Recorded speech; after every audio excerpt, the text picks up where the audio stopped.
چلتے پھرتے اٹھتے بیٹھتے تو میں لازمی استغفراللہ پڑھتی ہوں، لیکن اس کے بعد عصر کی نماز کے بعد تھوڑا سا ٹائم اگر آپ اللہ تعالیٰ کے ذکر میں اپنے آپ کو لگا لینا تو اللہ تعالیٰ سارے کاموں کی ذمہ داری لے لیتا ہے۔ مطلب کہ عصر کے ٹائم والا جو ٹائم ہوتا ہے نا، میں اس ٹائم میں بھی استغفراللہ لازمی پڑھتی ہوں، چاہے مجھے 100 دفعہ صرف ہی کیوں نہ پڑھنا پڑے، میں 100 مرتبہ پڑھتی ہوں، لیکن میں لازمی پڑھتی ہوں، کیونکہ مجھے پتہ ہے اگر میری زندگی میں پریشانیاں ختم ہونی ہیں تو وہ استغفراللہ نے کرنی ہے۔ انسان ہیں، ہم گنہگار ہیں، ہماری زندگی میں کوئی نہ کوئی آئے دن آزمائش ضرور آتی رہتی ہے، لیکن کوئی بات نہیں، اللہ تعالیٰ اپنے پیارے بندوں سے ہی آزمائشیں لیتا ہے۔ جہاں اللہ پاک نے مجھے بڑی بڑی پریشانیوں سے نکال دیا، الحمدللہ، اللہ تعالیٰ چھوٹی موٹی پریشانیاں تکالیف سے بھی نکال دے گا، اب مجھے اتنا یقین ہو چکا ہے۔ تو میں استغفراللہ کا میں نے طریقہ بدل لیا پڑھنے کا۔ کس طرح سے پڑھا کہ میں اب عصر کی نماز کے بعد بھی استغفراللہ پڑھتی ہوں، کیونکہ اللہ تعالیٰ کی ذات بہت رحمان ہے، بہت کریم ہے، وہ 70 ماؤں سے زیادہ ہمیں پیار کرتا ہے، وہ بندے کو تکالیف میں دیکھ ہی نہیں سکتا۔ تو اگر آپ کی زندگی میں بھی پریشانیاں ہیں، غم ہے، تکالیف ہے، قرض میں مبتلا ہیں، گھر نہیں ہے، تو صرف اور صرف استغفراللہ کو اپنا لیں، کیونکہ اللہ تعالیٰ قرآن پاک میں سورۃ نوح میں فرماتا ہے کہ استغفراللہ پڑھنے والوں کو نہ صرف میں گناہ معاف کروں گا بلکہ اسے رزق دوں گا، بارش دوں گا، اولاد دوں گا، مال میں برکت بھی کروں گا۔ تو ہم اگر آج سے ہی اپنی نیت کر لیں کہ ہم نے استغفراللہ پڑھنا ہے۔ میں نے آپ سب کو اپنا طریقہ بتا دیا ہے کہ میں کس طرح سے استغفراللہ پڑھتی ہوں، اور پیاری سسٹر جنہوں نے مجھے اپنی سٹوری بتائی، جسے سن کر میں بہت زیادہ خوش ہوئی کہ اللہ تعالیٰ کس طرح سے استغفراللہ کی بدولت بندوں پر کرم کر رہا ہے،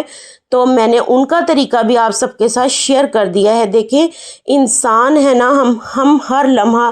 جانے انجانے میں بہت زیادہ دن میں گناہ کر رہے ہوتے ہیں۔ کسی بہن کا فون آ گیا، فوراً چغلی کر لی، اپنے آپ کو بچانے کے لیے کسی بات پر فوراً سے پہلے جھوٹ بول لیتے ہیں، اور آپ کو پتہ ہے کہ جو بندہ جھوٹ بولتا ہے نا تو فرشتے اس کی دعا ہی قبول کرنا بند کر دیتے ہیں۔ مطلب کہ جھوٹ انسان کو کوشش کرنی چاہیے جھوٹ سے بچنے کی، لیکن ہم انسان ہیں، گنہگار ہیں، ہمارے اندر سے ایک آواز ضرور پیدا آتی ہے کہ جیسے اے بندے تو نے یہ جھوٹ بولا، یہ غلط کام کیا، یہ ضمیر کی آواز ہوتی ہے۔ اپنے ضمیر کی آواز کو لازمی سنا کریں اور اپنے دل کو اللہ تعالیٰ کی طرف لگا لیں، اور اگر گناہ ہو بھی جائے تو فوراً سے پہلے استغفراللہ پڑھ لیں یا کوئی نیک عمل کر لیں تاکہ اس گناہ کی شدت جو ہے وہ کم ہو جائے۔ لیکن امید کبھی نہ چھوڑیں، اللہ تعالیٰ سے جیسا گمان رکھیں گے نا اللہ تعالیٰ آپ کو ویسا ہی صلہ دے گا۔ اگر آپ اچھا سوچیں گے، اچھا گمان رکھیں گے، اللہ تعالیٰ انسان کی شارک سے زیادہ قریب ہے، اللہ تعالیٰ آپ کو ویسا ہی گمان کے مطابق نواز دے گا۔ لیکن اللہ تعالیٰ اپنے بندے کی دعا ضرور سنتا ہے، اس بات پہ یقین رکھتے ہوئے اپنے آپ کو دین کے کاموں میں لگا لیں، اپنے آپ کو اللہ تعالیٰ کے کاموں میں لگا لیں۔ آپ یقین کریں،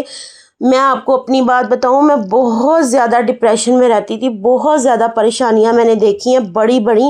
لیکن مجھے ان سب سے نکالنے والی ایک ہی چیز ہے، وہ ہے استغفراللہ۔ پہلے انسان شرمندہ ہوتا ہے اپنے گناہوں پر اللہ تعالیٰ کے سامنے، اور پھر جب وہ مسلسل پڑھتا رہتا ہے تو اللہ تعالیٰ کے ہاں انسان پسندیدہ بن جاتا ہے، اور جب اللہ تعالیٰ کے ہاں انسان پسندیدہ بن جاتا ہے نا تو اللہ تعالیٰ اس کی من چاہی مرادیں پوری کرنا شروع کر دیتا ہے۔ جو بات آپ کے دل میں آتی ہے نا وہ فوراً سے پہلے قبول ہونا شروع ہو جاتی ہے۔ لیکن ایک بات یہ بھی ہے کہ خلوص نیت کے ساتھ بڑھیں، یہ نہیں کہ آپ کا دھیان کہیں اور لگا ہوا، ٹی وی کی طرف یا باہر آؤٹنگ کی طرف یا شاپنگ پہ گئے ہو، دھیان کہیں اور ہو اور دل میں استغفراللہ۔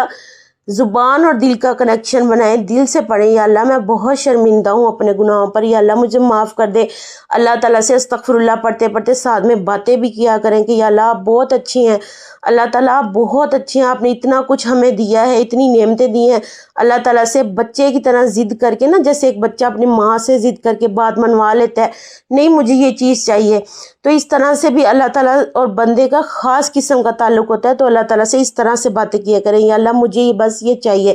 یہ چیز مجھے پسند ہے، اللہ یہ مجھے دے دے۔ اور دنیا کی چیزوں کے ساتھ ساتھ نا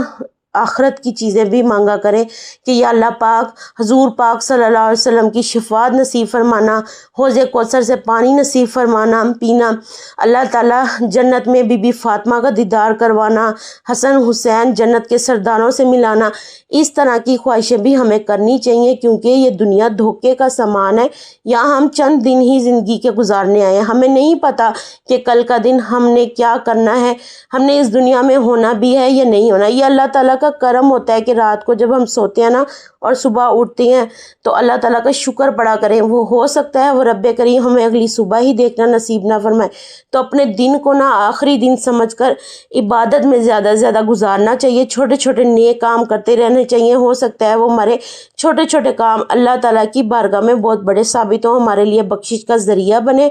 دوسروں کے لیے اچھا سوچیں، دوسروں کے لیے آسانی پیدا فرمائے، اپنے دلوں کو صاف کر لیں، اپنے حقوق العباد کے معاملات کو جب بہتر کر لیں گے نا، یقین کریں اللہ تعالیٰ آپ کو بہت نوازے گا، بہت زیادہ۔ ساتھ ساتھ استغفر اللہ کے ساتھ اپنے باقی معاملات بھی دیکھتے ہوئے جب اللہ تعالیٰ سے اپنا تعلق مضبوط کر لیں گے نا، انشاءاللہ عز و جل اللہ سب پریشانیوں کو ختم کر کے آپ کی دلی مرادوں کو پورا کرنا شروع کر دے گا، اور یہ میرا پرسنل ایکسپیرینس بھی ہے۔ تو میری پیاری بہنوں، یہ تھی میری آج کی ویڈیو۔ امید کرتی ہوں آپ کو ویڈیو اچھی لگی ہوگی، تو اس کو زیادہ سے زیادہ لائک کر دیجیے گا، پیارا سا کمنٹ کر دیجیے گا استغفر اللہ، اور اپنی سٹوریز اگر شیئر کرنا چاہتی ہیں تو انسٹا پر مجھے بتا دیجیے گا۔ اللہ تعالیٰ ہم سب کا حامی و ناصر ہو، اللہ تعالیٰ ہمیں معاف کرے، اس دنیا میں بھی آخرت میں بھی